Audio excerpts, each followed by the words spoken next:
So this was basically a covering presentation. Brian Vasey is headlined to give this talk, and he was stuck. He actually asked us if we would give him permission to give this talk tomorrow, and I think probably at the end of this, we can make a decision about whether or not that's possible.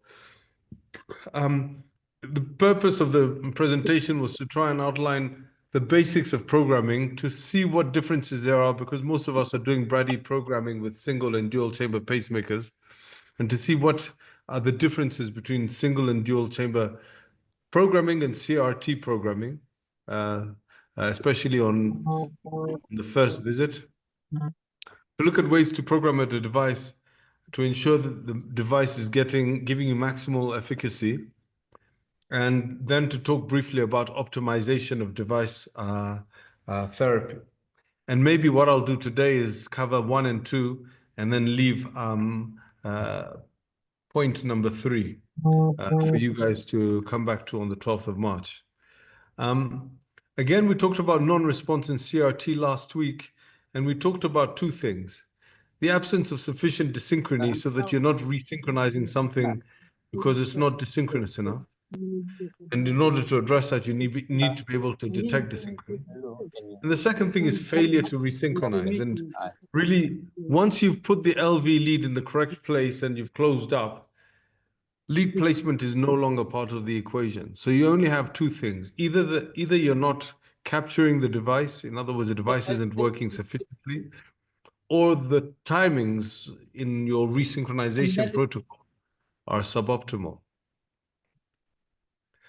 So to think about the programming, the focus of CRT programming is to ensure that CRT is delivered and meets the needs of an individual patient in such a way that a patient who might not be responding will derive more benefit. And there are 2 main priorities that I'd like to emphasize. The first one is to ensure that you are actually getting cardiac resynchronization. In other words, that you're capturing both ventricles at their appropriate timing.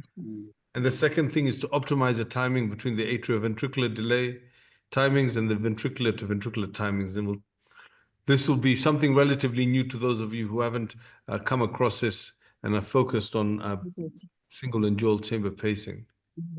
Now remember, to promote CRT, that in bradycardia pacing, we want to minimize unnecessary pacing, allow the patient's own intrinsic activation sequence to take charge in bradycardia pacing, where you're trying to deal with heart blocks. However, with CRT, the reason you put the device is because you want them to pace using the CRT device. Ideally, 100% of the time, you do not trust the intrinsic activation sequence, which has significant delays, to deliver an efficient contraction. So the first thing you have to do when you're looking at a CRT device is verify that the patient is receiving continuous stimulation using the CRT device. In order to do this, you'll all be familiar with the standard interfaces of various devices, and you use a box called diagnostics in order to verify how much ventricular pacing is going on. And you can also check on certain key parameters to encourage maximum CRT pacing, and I'll talk you through those and probably close the lecture at that stage. So this is just an example of a interface. In a few weeks, we're going to invite all the manufacturers to give us a brief on the interfaces of their devices. This one happens to be a Biotronic interface. And if you can just have a look at this, this is a patient who's got a CRT device. If you look at the top, there's a variety of pieces of information that are actually being provided. If I can just get my pointer to appear red there. No, not yet. Laser pointer. Okay, so over here, as usual with all devices, you're going to have to test the atrial amplitude, the threshold, and the impedance. The right ventricular amplitude, threshold, and impedance. And again, make sure you test the left ventricular amplitude, threshold, and impedance. And you test it in the configuration of the pacemaker vector that the device is programmed at.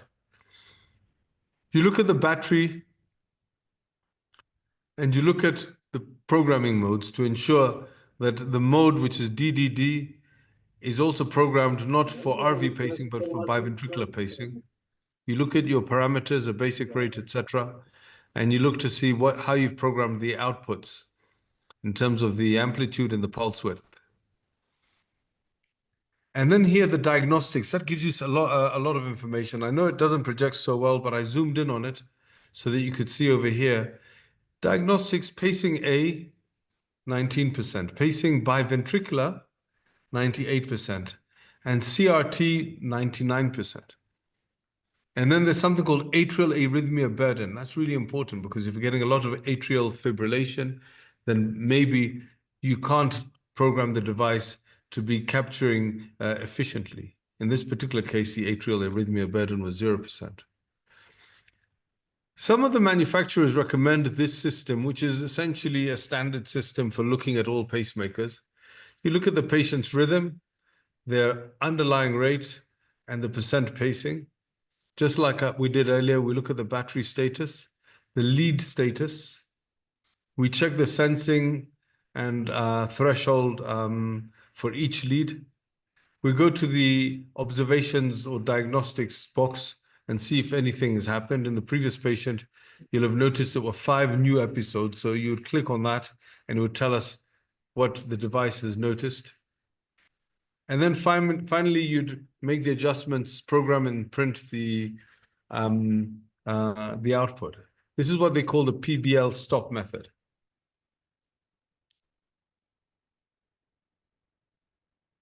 Let me try and find. Then finally, and very briefly, after you've checked all of that, you then make sure that you're encouraging CRT by getting appropriate atrioventricular delay. Now, the AV delay is a time between the atrial beat and the corresponding ventricular paced event in CRT. If you push the AV delay too far out, say to 400 milliseconds, and the patient has a PR interval of 200, then by the time you're ready to pace the ventricle, the patient's own intrinsic device activation sequence has kicked in, and you won't have given the device any opportunity to do anything. So a long AV delay gives the ventricle too much opportunity to beat on its own. So as the first thing to do is to make sure that you shorten the AV delay to something shorter than the patient's own intrinsic. So that's the other way to ensure that you're getting biventricular pacing. And this will probably be my final slide. Just a way of helping you understand biventricular pacing. This is my checklist. Every time I'm looking at a patient, particularly when they come for a checkup, I try and ensure maximal ventricular pacing is close to 100%. That means that you have to make sure that the patient's LV lead is capturing. The other thing is the pacing configuration guaranteeing LV lead capture? We talked about bipolar and quadrupolar leads last week, and different leads have different pacemaker vectors. And most of them nowadays will not allow you to pace the right ventricle inadvertently. But some of the older devices, especially the bipolar devices, have this configuration called,